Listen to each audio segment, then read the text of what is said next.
Today's episode is sponsored by no one.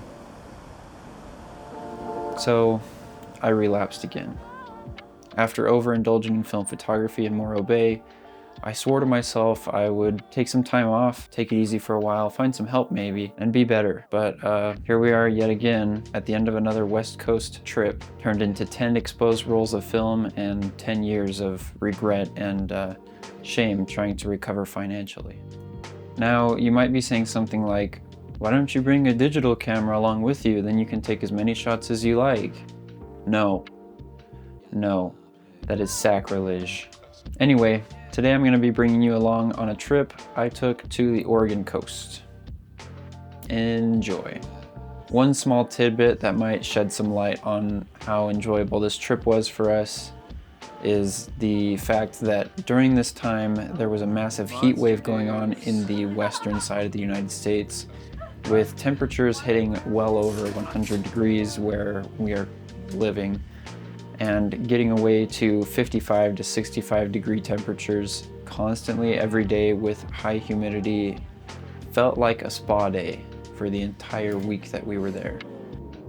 And I know 100 degrees Fahrenheit might be like drops in a bucket for those people in Arizona or Las Vegas. We get it, you have it worse.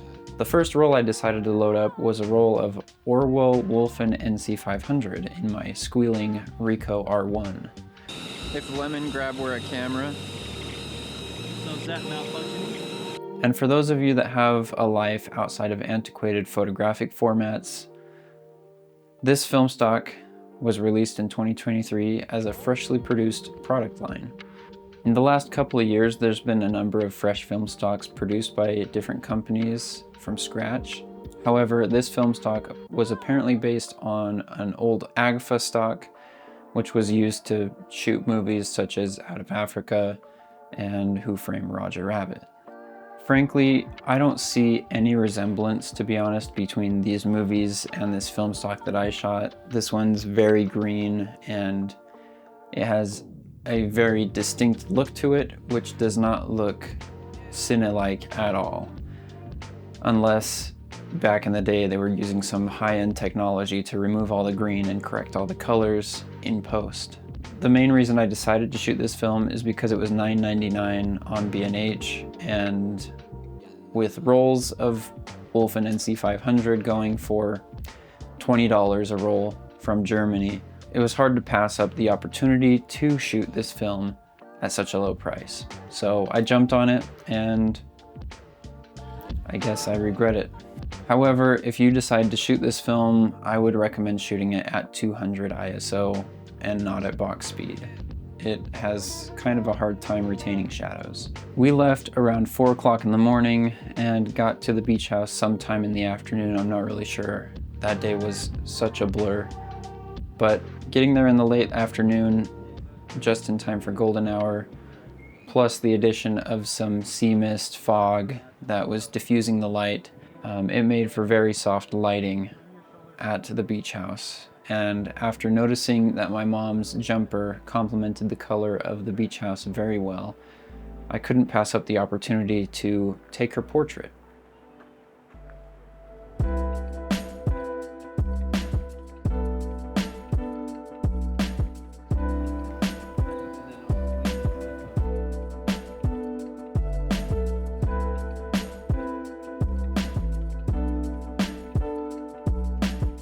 Do you want your face in the video? Okay. Look at that Fuji 200. I've been influenced by an influencer. Bear with me now. After getting all settled in the beach house, we decided to walk down to the beach, which the beach house is right in front of. Come on, follow along, stick with me. And we fired off some shots of NC500 in the Ricoh R1, some shots better exposed than others. I've shown a number of these photos to people in my circles, and they all agree that they're not great looking photos, but they definitely have the vibe, whatever that means. I guess if your vibe is baby excrement and sewage water, you can just have the rest of this stock to yourself.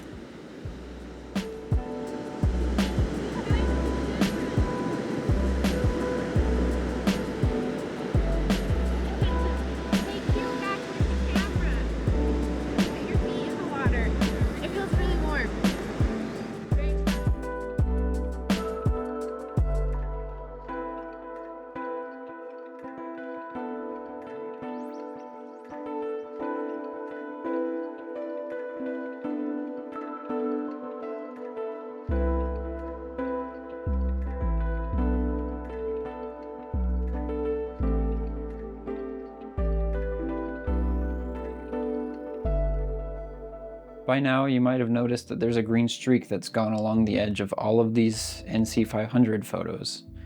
Your guess is as good as mine as to why it's there, but I know for a fact it's not a light leak from my camera, as the other roll of NC500 doesn't have this green streak, and this one's the only one that has it along the whole edge of the roll. Kind of brings me to a point that was in my previous video about the Lomo sun-kissed film. There's been people that say the NC400 and 500 are the same film as Lomo's Color 92 sun-kissed variants, and I just don't believe it. The film, looking at these scans and looking at the Lomo Color 92 scans, they're just not comparable. They might be made by the same plant, but I really doubt these are part of the same production line. To wrap up the day, after spending a little bit of time on the beach, we decided to go to the Parkside restaurant, which was in the city just south of us. And my brother jokingly asked the waiter if they had the best clam chowder in all of Oregon, to which the waiter promptly responded, no. There's, like, he didn't even have to second guess it. So it's the end of a travel day, and I'm too tired to think of jokes. So you get no jokes. But tomorrow morning, we're taking pictures of the rocks out here. A couple of interesting, I think they call them twin sisters, twin rocks. And I had the realization that I couldn't use my neutral density filter on this Mamiya 7. So I was thinking, oh crap, how am I gonna get Portra 400 to have a slow enough shutter speed for it to be worth it to wake up in the morning? And I thought to myself, wait, I brought some Fujifilm Velvia, and that's 50 ISO instead of 400. So I finished the roll begrudgingly tonight, and this roll was from a long time ago, last week. So we have two options here. I can either go the route of chaotic conservative or radical user. In production, out of production. One chance, I have another roll. What do you think, Lauren? Well, they're at the same ISO. I think the Velvia would be fun. The Velvia would be fun. There you have it, folks. We're shooting Velvia tomorrow.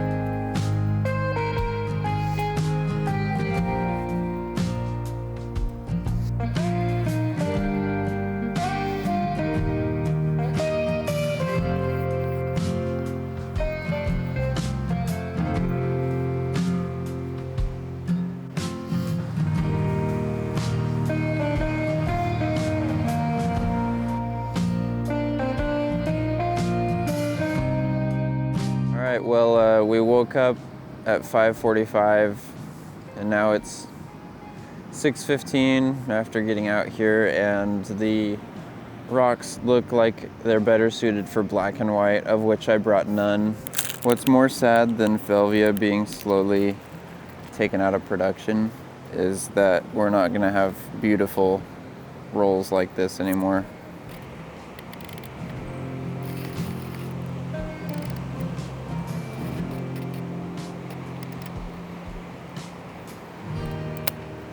So the goal here is to get the waves, but also the shrubbery, but not the sand. I don't want the sand, not today. We're shooting F22.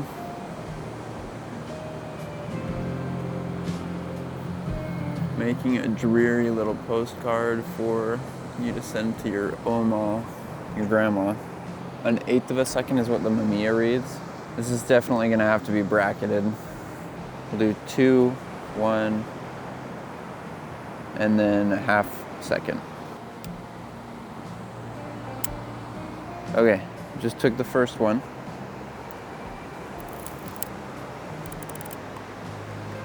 Hopefully I can get this before they enter the frame. 10 seconds is a long time to wait though. Dog's in the frame. It's not good. It may only be a small difference in exposure, but if you don't take a second to appreciate the difference in each shot, you could easily skim right past the beauty of getting the exposure just right with slide film. This image on the left was metered for the grass right in front of the camera, and the right was just one stop under that exposure value. Thankfully, I had the sense in me to take this shot twice to get the exposure more on target. Look at how the colors are more saturated in the right image. You can actually see the waves in the sky stand out against each other and cause the rocks to stand out against the blue sky. I might steal something from you. So I need to hold this close to here for 4 seconds. That's not scary.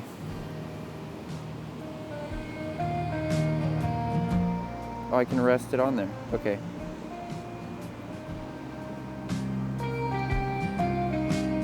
And if it drops, I'll catch it. But at least this way I can get a 4-second exposure.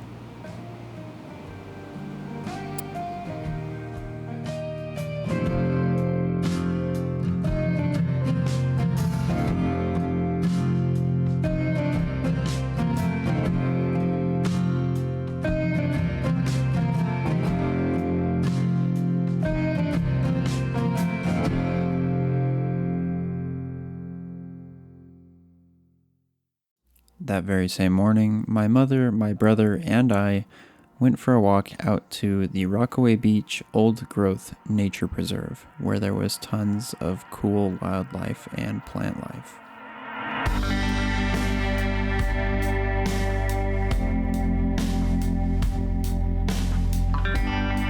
There is a scenic trail, but this tree had toppled over and blocked it off for all visitors, so I guess you don't see that every day.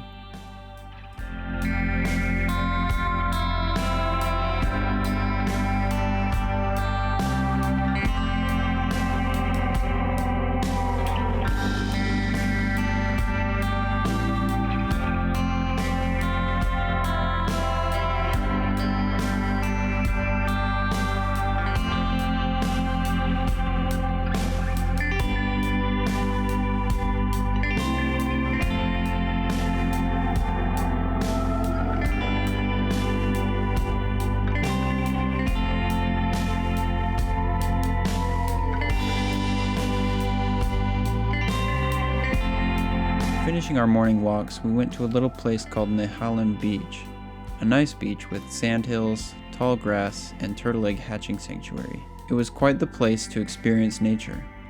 If you ask me what my favorite kind of beach photo is, it would be one with tall grass and a subject in the background.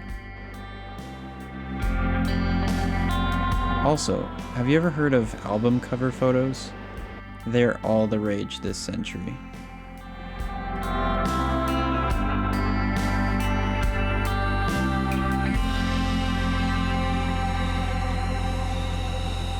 If Lemon Grab were a camera. So is that malfunctioning?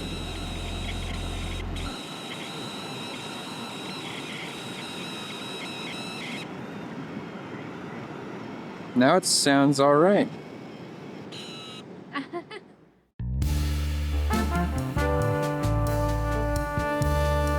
having fun in Seaside? No. No fun had whatsoever. What do you think? The Optima. Heck no. I'm not using the Optima in a store or in Seaside.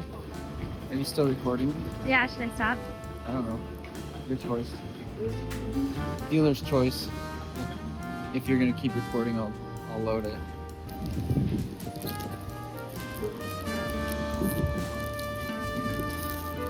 I can see why this bag makes perfect film bag. Usually I have to hold my arms out and hold your bag. But this one, it holds itself up. It's nice to be able to swing it around and have it hold stuff. I don't know if I should even include this because I'm awful at loading. Gotta show the people. that it's actually film. Yeah. The progression. I feel like it's degression. I've been getting worse at it. Hey, if they still get shots out of it, that's all that matters.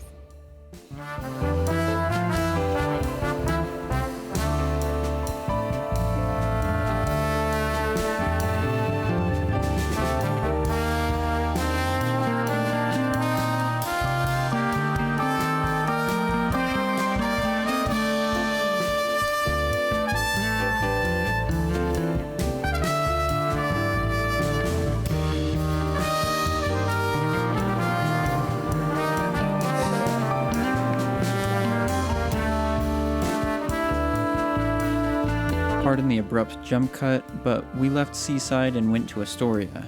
To be honest, I was kind of glad to be out of Seaside because it was like grasping at straws to try and get photos.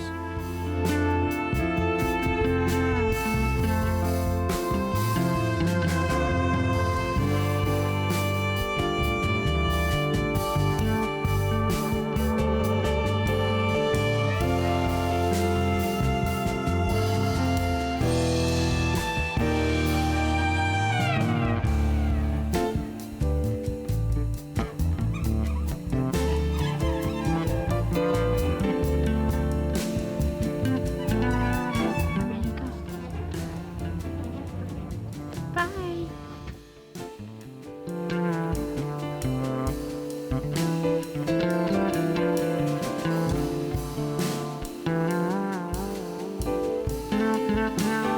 This morning I shot some Velvia, and then we wrapped up the roll of Wolfen NC500 earlier today, loaded up another roll, and then we just finished a roll of Portra 400. There is a shot that I wanted to get, that RV, that I wanted to save a shot on this for, but one thing is I have all my 35mm with me. I only have those 2 rolls left. Yeah. So, looks like it's medium format for the most of the rest of the trip. I did want to shoot the Aurora in panoramic. But if we come back here tomorrow and that film store is open, maybe they'll have something good you could get. I wonder if there'll be one of those, yeah, we sell film shops, but all they have is like Kodak Portra. That's all they have. I mean, it's not bad, but the lack of options is pretty Yeah. underwhelming. But we'll see. Gonna wrap it up here? I think so. Okay, say bye. I don't even know what video this is supposed to go in. You don't have to know yet. Life's an adventure. Take it day by day.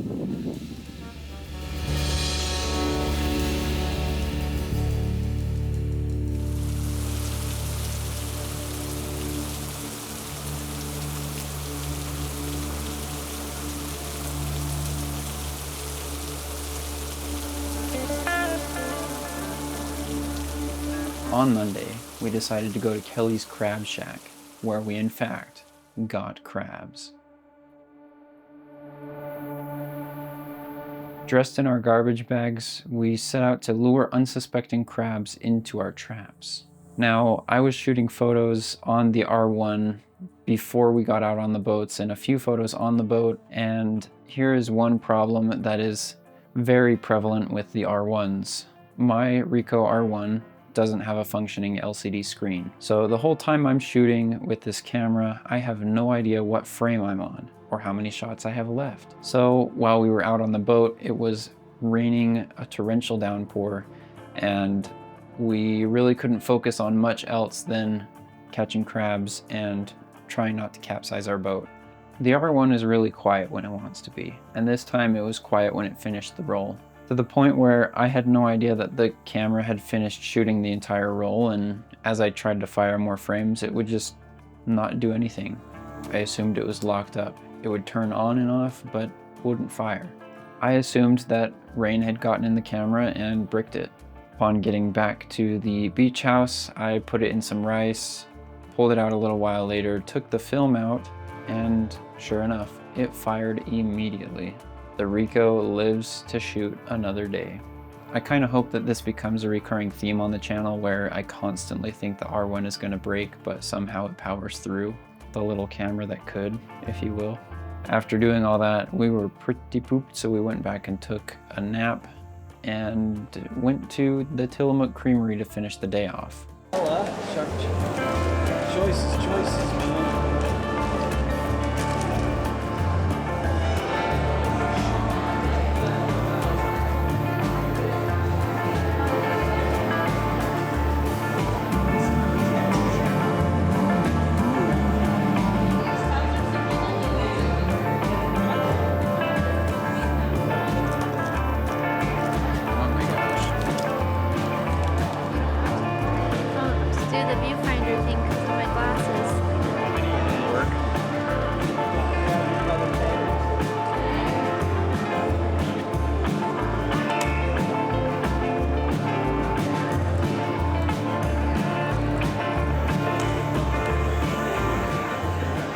You never shoot Pro 400 at 400, you always shoot it at 200. Is that a rock fact? Hard rock fact. On the way home from the creamery, I stopped by what I would start to call my friend's house.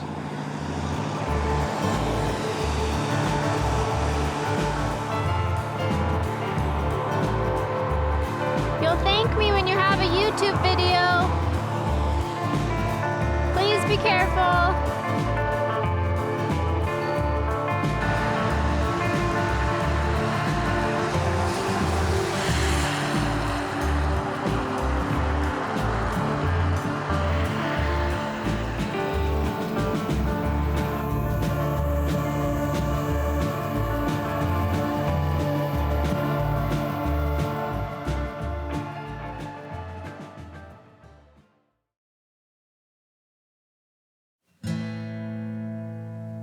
Tuesday, I woke up early again so that no one could tell me what to do, setting off alone to capture some of the scenes I had driven past so many times up to this point.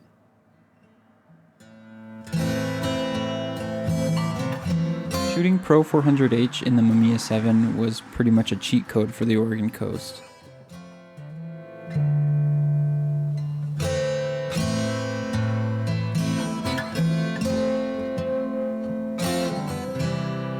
I exposed it at 200 ISO to pull up the shadows just a smidge and give those greens some room to breathe and show off all their different shades.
So, when people say they miss Pro 400H and are bored of Portra's tones, this is what they mean.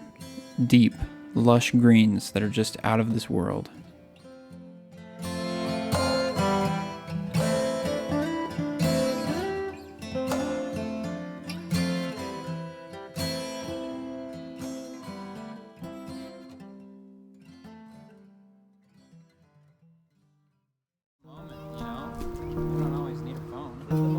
Because Astoria was closed down the Sunday we went to see it, we went back for another round of torture on Tuesday. I loaded up a roll of Fujifilm Velvia 50 and prayed that the light meter in the Mamiya 7 would pull through. It took a while to figure out what I wanted to photograph while in Astoria, but after a couple of hours of walking, I took one photo of Lauren and instantly figured out what I wanted to do. I wanted to make a set of images that would ideally encapsulate a fictional adventure that Lauren had in Astoria. Why does Astoria sound like a made-up princess town from a Hallmark movie?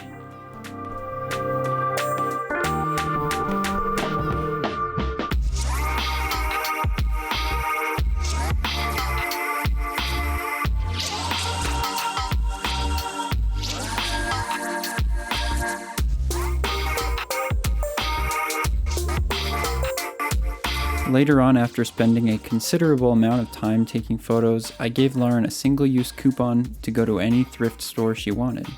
I walked the whole store, but eventually asked the owner if she had any 35mm film cameras. After about 30 seconds of conversation, her eyes lit up as she said, "I might have something." She went into a back room where she brought back her personal Nikon N60 and these boxes of film.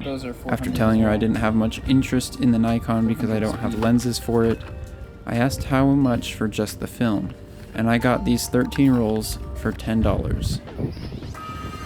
13 This is a rolls. steal. 13 rolls? She was like, "I'll give you the whole thing for 60. And I was like, "I don't have a lot of Nikon lenses.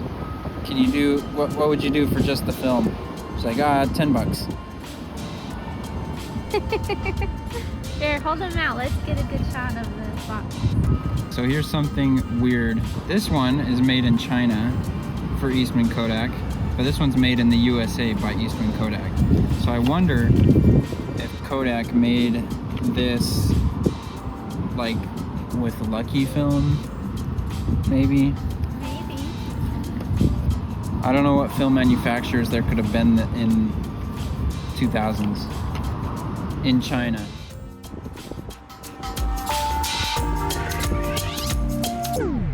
Turns out the Mamiya 7 actually has a really good light meter. That or the TIFFs that I was provided were really flexible.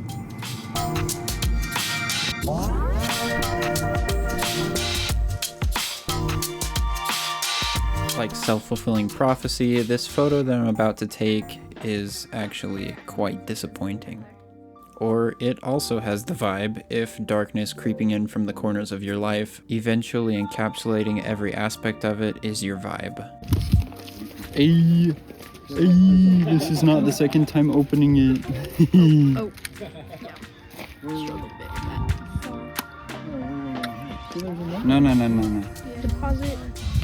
Emmy broke the #1 rule of film. Well, I guess maybe not yet. You're on your way. I just didn't want to drop You it. don't I leave want to no roll in it. It's not really a rule. It has like Cheeto dust fingers. So that's disappointing. So this is slippery. You can probably just close it and it'll cook. It'll do it. It'll cook. It'll cook.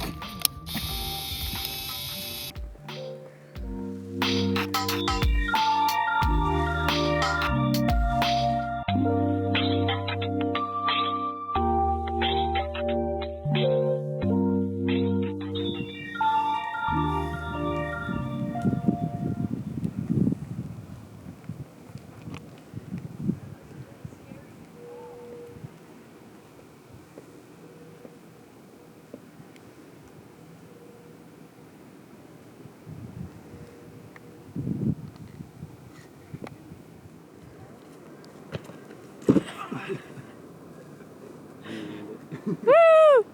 Good job, you guys.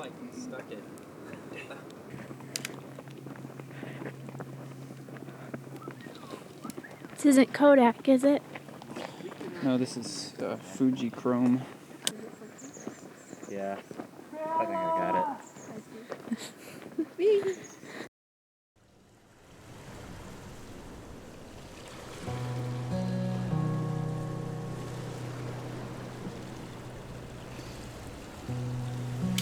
It's funny how 5 days can feel both like a lifetime and a blink of an eye. Every day was a new adventure, chasing light, city streets, and quiet early mornings. Seeing the world through my camera made waking up for sunrise worthwhile. I had given myself the goal of waking up early every morning. Whether that happened or not, I'm happy with the images I've made up until this point. But as I loaded up this roll of film, a bittersweet feeling crept in. The joy was slowly overshadowed by the realization that this trip was coming to an end. The last day usually hits the hardest. You want to make it last before life returns to its normal routine. But just as I was about to let the darkness win, I remembered I was shooting panoramic.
Continuing on with the theme of existential dread, it was difficult to take B-roll during the last day.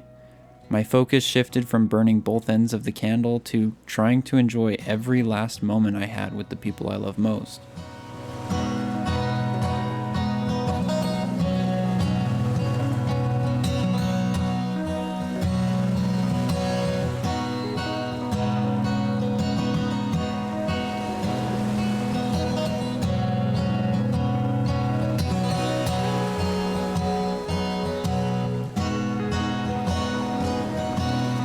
So, forgive me for including a slideshow during the 33rd minute of this YouTube video you get to watch for free. One of the last things we did that evening was take family photos. I ended up using the roll of Agfa Optima 100 that Paul gave me on these photos. I won't be including all of the photos in this video because they belong on my mom's wall.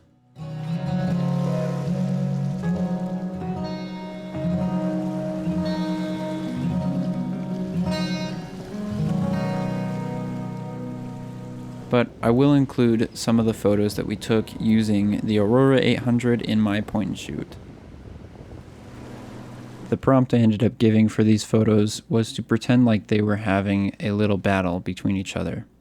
I think they turned out very energetic, and there's a lot of life in these photos.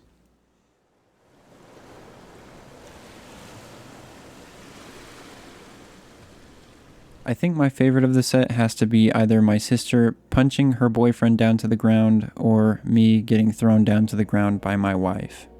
They are just so chaotic and so beautiful.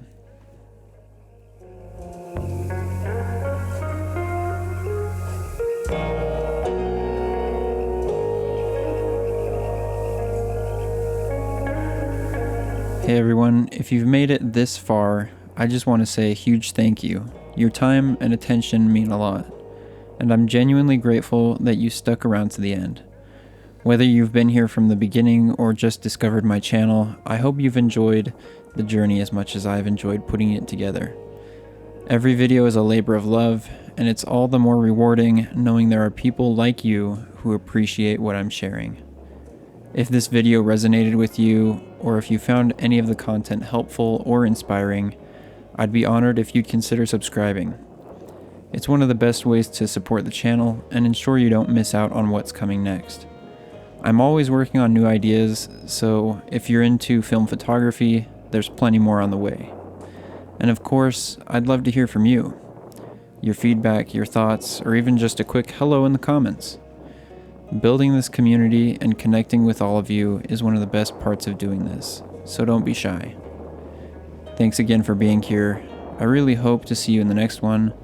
Until then, take care and keep shooting film.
Videos to come. See you later.